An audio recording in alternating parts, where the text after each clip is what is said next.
Apa kabar pemirsa TVR Parlemen dimanapun Anda berada? Berjumpa lagi bersama saya Umam Hidayat dalam program TVR 17.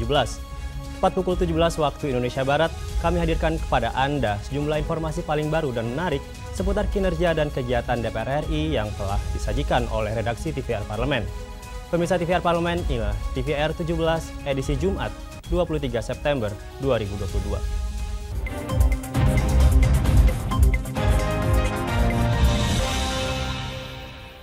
Presidensi Indonesia dalam forum parlemen antar negara anggota G20 atau yang dikenal sebagai P20 yang diselenggarakan pada 5 hingga 7 Oktober mendatang diharapkan dapat menjadi momentum untuk menemukan solusi berbagai permasalahan krisis secara global.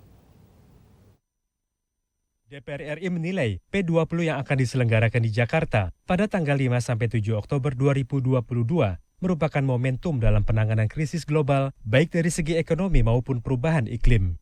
Ditemui di Gedung Nusantara 3 DPR RI Jakarta baru-baru ini, Ketua Badan Kerjasama Antar Parlemen DPR RI Fadlizon menegaskan, pertemuan P20 merupakan penguatan diplomasi DPR RI terhadap negara yang tergabung dalam Government 20. Ia menambahkan, saat ini seluruh negara masih berjuang memulihkan kondisi ekonomi sosial pasca pandemi COVID-19. 4 isu strategis ya, termasuk tadi isu tentang sustainable development, soal ekonomi hijau, climate change, demokrasi yang inklusif, dan gender equality dan lain-lain itu sudah kita sampaikan. Kita berharap nanti akan ada diskusi yang lebih dinamis, terutama karena delegasi yang datang ini dari berbagai macam pihak yang saya kira mempunyai kepentingan berbeda-beda. Sementara itu, anggota BKSAP DPR RI Putri Komarudin berpendapat program ekonomi hijau dan ketahanan pangan serta energi merupakan prioritas utama guna mencegah terjadinya pelemahan ekonomi global dan peningkatan angka kemiskinan. Dan yang kedua tentu yang tidak kalah penting adalah terkait dengan ekonomi yang berkelanjutan. Jadi bagaimana Indonesia tentunya sebagai salah satu negara terbesar juga itu bisa memastikan bahwa pertumbuhan ekonomi yang kita dorong pada saat ini itu tidak akan berdampak negatif terhadap pelestarian lingkungan kita. Saat ini telah dikonfirmasi sudah ada 21 ketua parlemen, 10 wakil ketua parlemen, dan 25 anggota parlemen yang akan hadir dalam P20 mendatang. DPR RI telah siap secara keseluruhan dalam penyelenggaraan P20 di Senayan, Jakarta. Hilman dan Temi, TVR Parlemen melaporkan. Komisi 1 DPR RI mendorong Badan Siber dan Sandi Negara atau BSSN melakukan kerjasama dengan kementerian lain dalam meningkatkan keamanan siber di Indonesia. Selain itu, BSSN juga harus membuat sistem yang canggih sehingga tidak mudah terjadi peretasan dan kebocoran data publik. Pasca disahkannya RUU Pelindungan Data Pribadi atau PDP, anggota Komisi 1 DPR RI meminta pemerintah, khususnya Badan Siber dan Sandi Negara atau BSSN, terus melakukan peningkatan kemampuan dan identifikasi secara berkala terhadap potensi-potensi kebocoran data. Di gedung DPR RI, Dev Akbarsah mengatakan, Komisi 1 DPR RI telah menyetujui pagu anggaran BSSN tahun 2023 sebesar Rp624 miliar. Salah satu tujuannya adalah melindungi dunia siber Indonesia dari serangan para peretas. Meski anggaran BSSN belum optimal, Dev mendorong BSSN lebih serius menangani kebocoran data dan serangan siber yang belakangan terjadi di Indonesia. Menurutnya, BSSN harus berpikir kreatif dan bekerja sama dengan kementerian lain. Jangan hanya karena anggaran terbatas itu tidak mampu untuk melakukan mitigasi ataupun juga penahanan akan kebocoran data. Nah, perlu berarti peningkatan kemampuan, perlu dan juga kerjasama antara lintas sektor, lintas kementerian. Senada dengan itu, anggota Komisi 1 DPR RI Nurul Arifin juga mendorong BSSN melakukan kerjasama dengan kementerian lain dalam meningkatkan keamanan siber di Indonesia. Selain itu, BSSN juga harus melengkapi sistem yang canggih sehingga tidak mudah terjadi peretasan dan kebocoran data publik. Nah, jadi kalau ingin BSSN-nya supaya lebih profesional, tentu saja harus dilengkapi dengan sistem dan peralatan yang lebih canggih. Nah, kenyataannya tidak bisa. Nah, kami berharap ini juga bisa dibantu oleh kementerian atau lembaga terkait soal keamanan cyber tersebut. Jadi tidak terjadi kebocoran data, paling tidak untuk kementerian dan lembaganya. Fitian Aunilah, TVR Parlemen, melaporkan. Badan Anggaran DPR RI dan pemerintah menyetujui draft rancangan Undang-Undang Anggaran Pendapatan dan Belanja Negara tahun 2023. Dalam draft tersebut, Banggar DPR mengusulkan tambahan substansi yang terkait dengan dana alokasi khusus. Badan Anggaran DPR RI dan pemerintah menyetujui draft rancangan Undang-Undang Anggaran Pendapatan dan Belanja Negara tahun 2023. Anggota Banggar DPR RI, Dolfi, mengusulkan rumusan untuk menambah salah satu substansi dari pasal 12 ayat 2. Menurut Dolfi, rumusan tersebut penting untuk diaplikasikan dalam draft rancangan Undang-Undang APBN 2023 karena di dalam Undang-Undang Hubungan Keuangan Pusat dan Daerah, dana alokasi khusus ditujukan untuk pembangunan nasional. Pengelolaan DAK fisik sebagaimana dimaksud pada ayat 1 huruf A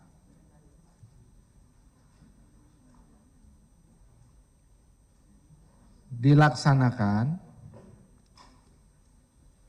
dengan mengimplementasikan kebijakan afirmatif. Penjelasannya di bawahnya aja, penjelasan ayat.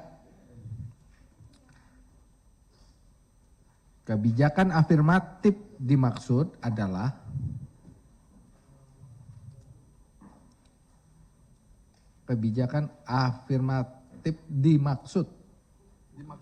dimaksud bukan tersebut adalah kebijakan yang diarahkan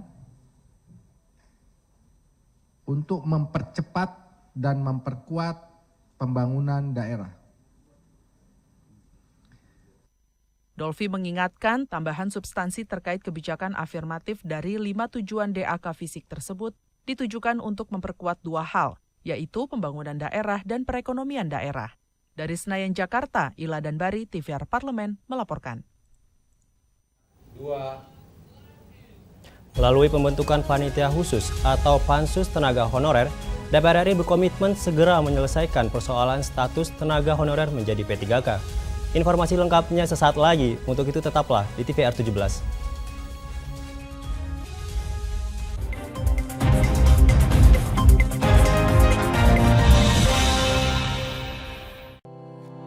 Tugas dan fungsi DPR RI sangat penting bagi negeri ini sebagai pengemban amanat rakyat.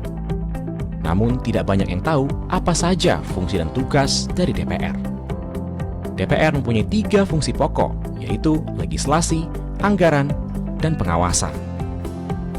Ketiga fungsi tersebut harus dilaksanakan dalam kerangka fungsi representasi yang mengedepankan kepentingan rakyat berdasarkan aspirasi masyarakat dan untuk kesejahteraan rakyat. Dari fungsi legislasi, DPR RI mempunyai tugas dan wewenang untuk menyusun dan menetapkan program legislasi nasional bersama dengan pemerintah, menyusun dan membahas rancangan undang-undang, menerima rancangan undang-undang dari DPD, membahas rancangan undang-undang yang diusulkan oleh Presiden ataupun DPD, menetapkan undang-undang bersama dengan Presiden, menyetujui atau tidak menyetujui peraturan pemerintah pengganti undang-undang yang diajukan Presiden untuk ditetapkan menjadi undang-undang. Sementara, fungsi anggaran membahas dan memberikan persetujuan atau tidak memberikan persetujuan terhadap rancangan undang-undang tentang APBN yang diajukan Presiden, memperhatikan pertimbangan DPD atas rancangan undang-undang tentang APBN dan rancangan undang-undang terkait pajak, pendidikan, dan agama, menindaklanjuti hasil pemeriksaan atas pengelolaan dan tanggung jawab keuangan negara yang disampaikan oleh BPK, memberikan persetujuan terhadap pemindah tanganan aset negara maupun terhadap perjanjian yang berdampak luas bagi kehidupan rakyat yang terkait dengan beban keuangan negara. Dan fungsi pengawasan, melakukan pengawasan terhadap pelaksanaan undang-undang, APBN, dan kebijakan pemerintah, membahas dan menindaklanjuti hasil pengawasan yang disampaikan oleh DPD terkait pelaksanaan undang-undang mengenai otonomi daerah, pembentukan, pemekaran, dan penggabungan daerah, pengelolaan sumber daya alam dan sumber daya ekonomi lainnya, pelaksanaan APBN, pajak, pendidikan, dan agama. Terima kasih. Video ini dipersembahkan oleh TV dan Radio Parlemen, Biro Pemerintahan Parlemen, Sekretariat Jenderal, dan Badan Keahlian DPR RI.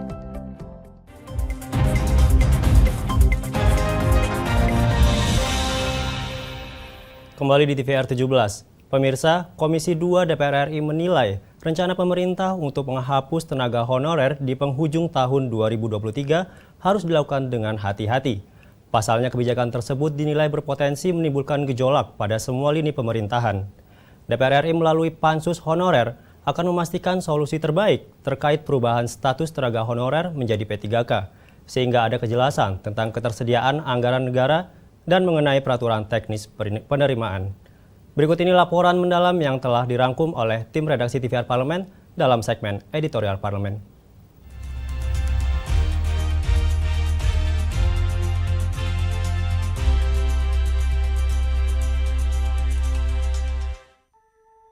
Melalui pembentukan Panitia Khusus Tenaga Honorer, DPR RI berkomitmen segera menyelesaikan persoalan status tenaga honorer menjadi pegawai pemerintah dengan perjanjian kerja atau P3K di sektor pemerintahan, kesehatan, dan pendidikan. Anggota Komisi 2 DPR RI Endro Suswantoro mendesak rencana penghapusan tenaga honorer di tahun 2023 dibatalkan dan menunggu keputusan Pansus Honorer serta revisi Undang-Undang ASN. Pansus ini sebagai upaya untuk mempercepat, memetakan persoalan yang ada segera selesai semuanya. Jadi tidak hanya terbeban pada Komisi 2, tapi semua P3K, baik dari pemerintahan maupun dari sektor-sektor kementerian KL yang terkait ini kan banyak. Ini terselesaikan, termasuk juga mungkin kan di DPR kan juga ada P3K kan judulnya lain. Ini kan juga masuk, jadi P3K tidak hanya sektor pemerintahan, tapi di DPR kan ada dengan nama yang lain gitu. Kita total football untuk penyelesaian P3K dari dasarnya.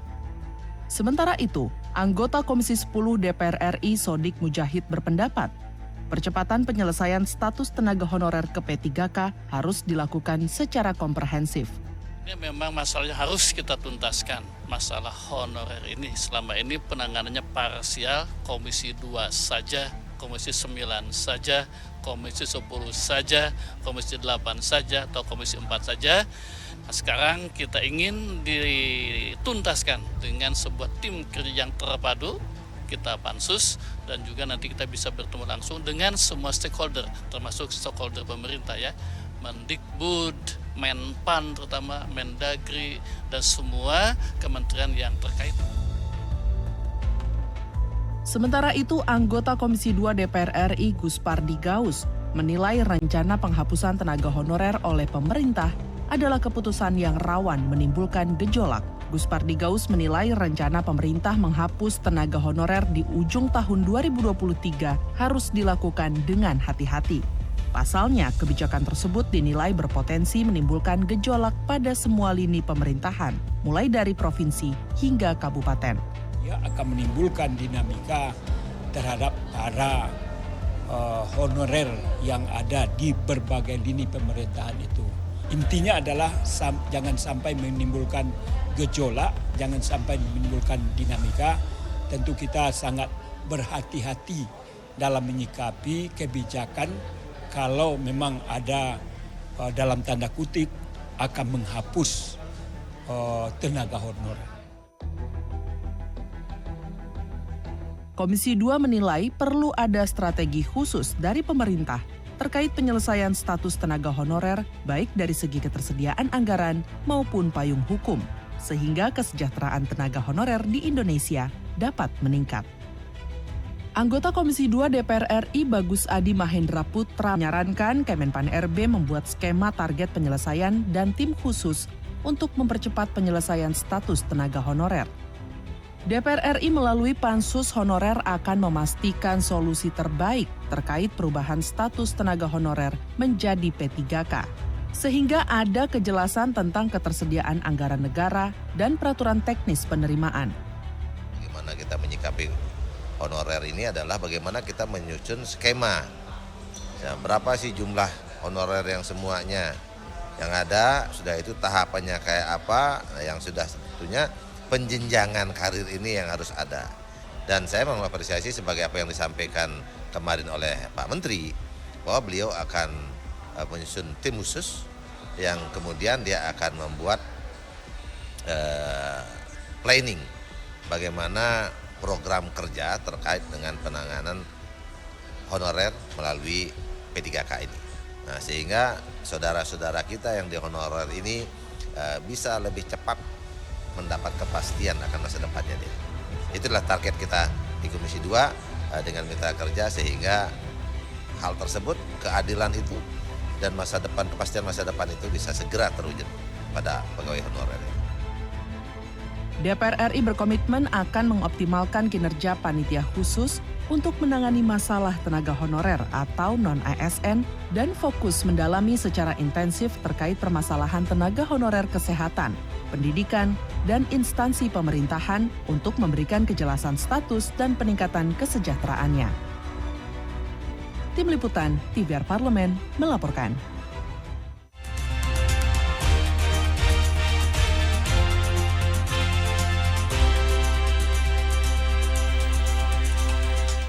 Kenaikan harga bahan bakar minyak berdampak langsung pada nelayan. Komisi 4 DPR RI mendorong pemerintah untuk memberikan bantuan sosial pada nelayan dan membuat stasiun pengisian bahan bakar khusus bagi nelayan. Informasinya saat lagi. Untuk itu jangan kemana-mana, tetaplah di TVR 17.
Utang-utang dulu saya.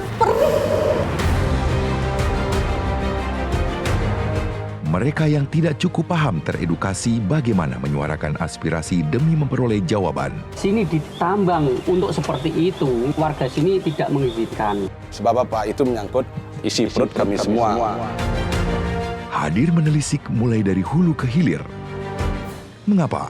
Nah, kalau kita telusuri kenapa banjir ini hampir setiap terjadi, hingga menemukan apa yang belum terkuak secara nyata. Kan kabeh niku sedulur, Pak. Nek kula ngrencangi mriki, sing mriki gelo, nek kula ngrencangi mriki sing mriki gelo. Nggih kedah adil wae, Pak, tengah-tengah. Menghadirkan peran anggota DPR RI demi mendapatkan solusi. Saksikan Suara Dapil, Senin sampai Jumat pukul 10 waktu Indonesia Barat, hanya di TVR Parlemen.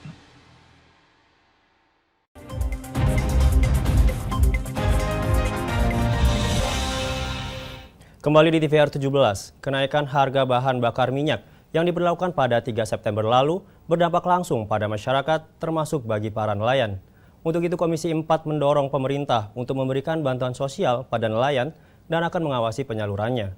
Terkait pencegahan kelangkaan solar, Komisi 4 mengusulkan untuk membuat SPBU khusus untuk nelayan. Selengkapnya, berikut laporan dari rekan kami Rodia bersama dengan anggota Komisi 4 DPR RI, Rafindra Airlangga. Baik pemirsa TVR Parlemen, saat ini saya sudah berada di depan ruang rapat Komisi 4 DPR RI dan kali ini saya akan membahas terkait kenaikan harga BBM yang mempengaruhi para nelayan di Indonesia. Bagaimana tanggapan DPR RI mengenai hal tersebut? Untuk menjawabnya saat ini saya sudah bersama dengan Bapak Rafindra Airlangga dan selamat pagi Pak. Ya, bagaimana kabarnya? Baik, alhamdulillah. Oke, terkait kenaikan harga BBM yang mempengaruhi nelayan ini bagaimana tanggapan Bapak? Jadi kemarin kita sempat berkunjung ke Jawa Tengah Tegal untuk bertemu dengan grup nelayan. Dan mereka menyampaikan bahwa BBM ini masuk dalam sekitar 70% dari cost of production mereka. Jadi pengeluaran mereka saat mereka pergi berlayar dan menangkap ikan. Tentunya kita mengerti kenapa kenaikan harga BBM ini disebabkan faktor global sehingga membuat anggaran membengkak menjadi 3 kali lipat. Dan kami juga mendukung solusi pemerintah untuk memberikan bantuan sosial. Dan kami juga akan mendorong bahwa nelayan adalah grup yang masuk dalam kategori layak untuk mendapatkan bantuan sosial tersebut. Karena kalau tidak salah ada beberapa kriteria termasuk pendapatan di atas sekian atau di bawah patokan tertentu. Sehingga kita sadar bahwa ada nelayan yang berhak akan bantuan sosial tersebut. Kemudian terkait untuk mencegah terjadinya kelangkaan bahan bakar solar, mengingat bahan bakar solar ini merupakan hal utama yang diperlukan nelayan, bagaimana tindakan Komisi 4 DPR RI ke depannya? Ya, mungkin terkait mencegah kelangkaan solar, kita akan memantau kira-kira pola distribusi dari solar itu tersendiri. Kemarin kami mencanangkan bahwa ada SPBU khusus untuk para penelayan. Karena tentu kalau nelayan harus, jadi antri dengan pengguna solar lainnya ini akan sedikit mempersulit keadaan. Sehingga kemarin kami sih mengusulkan untuk membuat SPBU khusus para penelayan.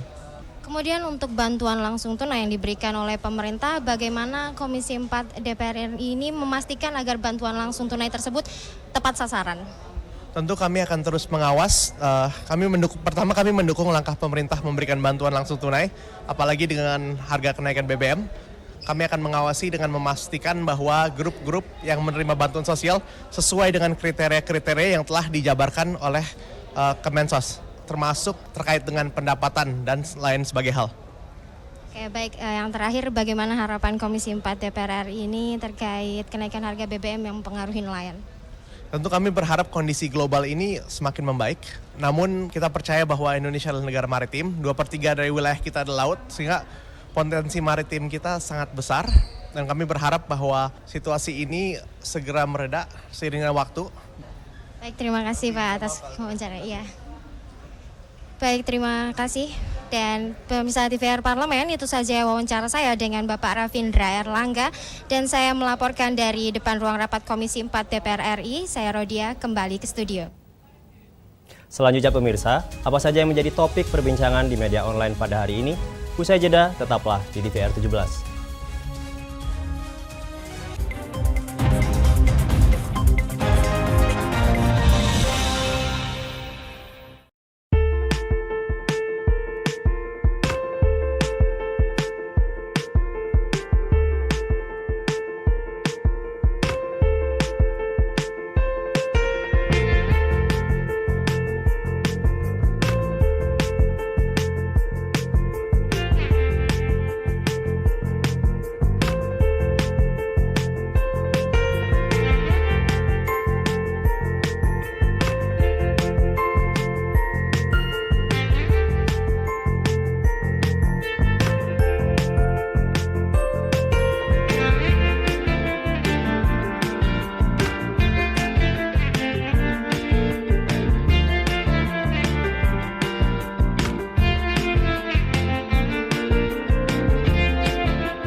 Ingat selalu protokol kesehatan dengan melakukan 5M. Memakai masker, mencuci tangan pakai sabun, menjaga jarak, menjauhi kerumunan, membatasi mobilisasi dan interaksi.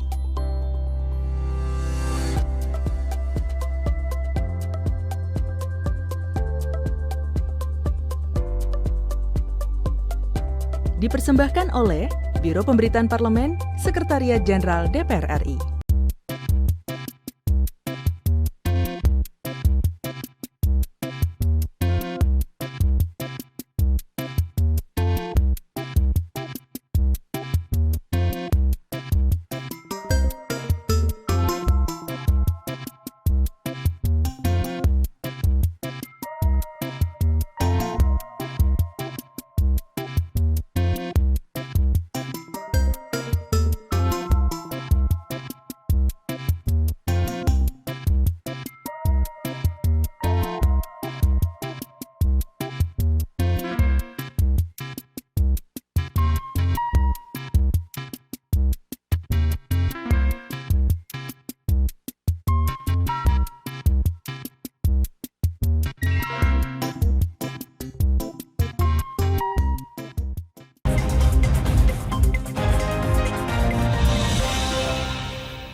Kembali di TVR 17. Baik pemirsa, kali ini kita masuk ke segmen media nasional. Mari kita simak apa saja yang disoroti media nasional tentang isu-isu terkini serta tanggapan dari sejumlah anggota Dewan. Bersama rekan kami, Rini Reski.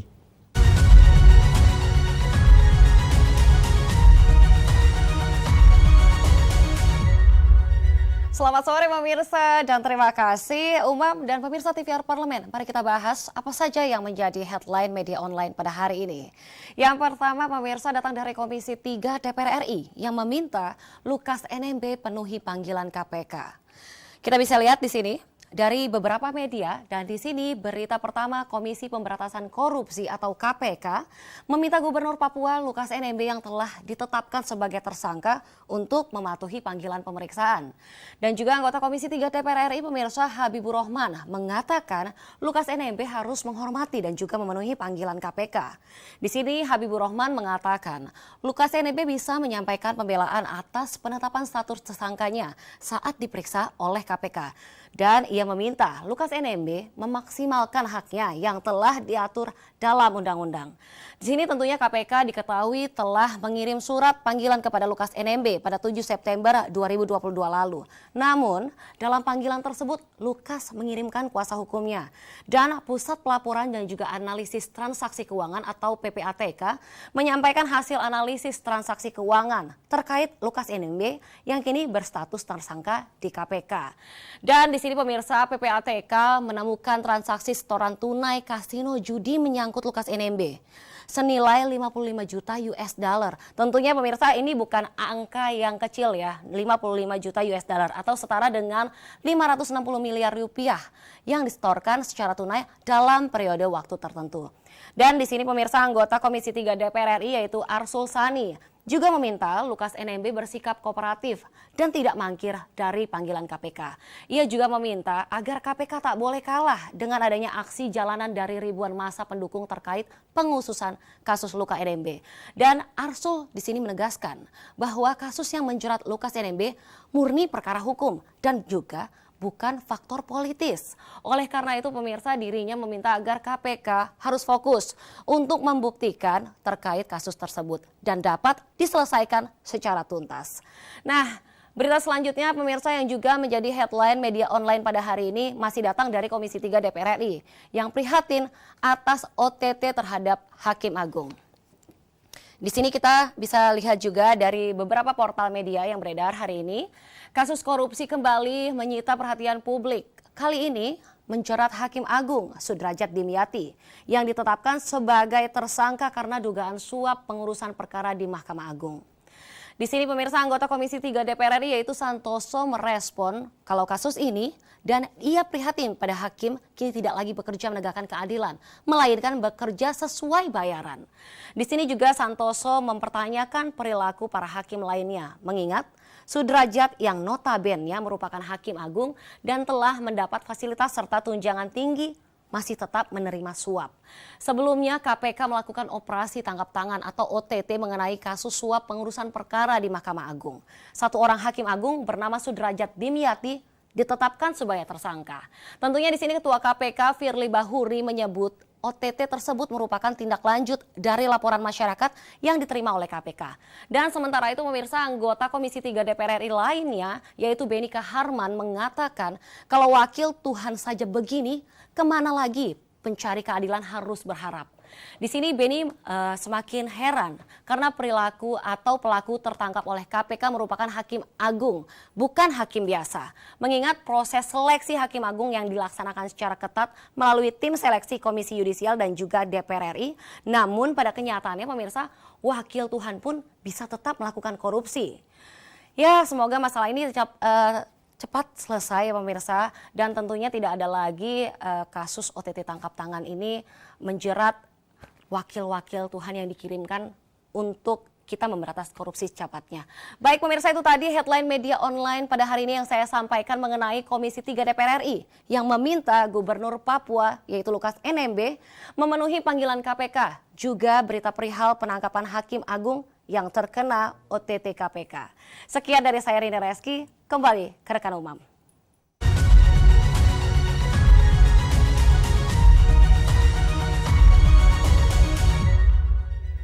Terima kasih Rini yang telah menyampaikan sejumlah sorotan dari media online nasional pada hari ini. Pemirsa TVR Parlemen, segmen media online tadi sekaligus menutup program TVR 17 edisi sore hari ini. Jangan lupa kembali kami ingatkan, virus COVID-19 masih ada. Untuk itu terus taati protokol kesehatan dimanapun Anda berada. Saya Umam Hidayat beserta seluruh kru TVR Parlemen yang bertugas mengucapkan terima kasih dan undur diri dari hadapan Anda. TVR Parlemen, referensi Indonesia.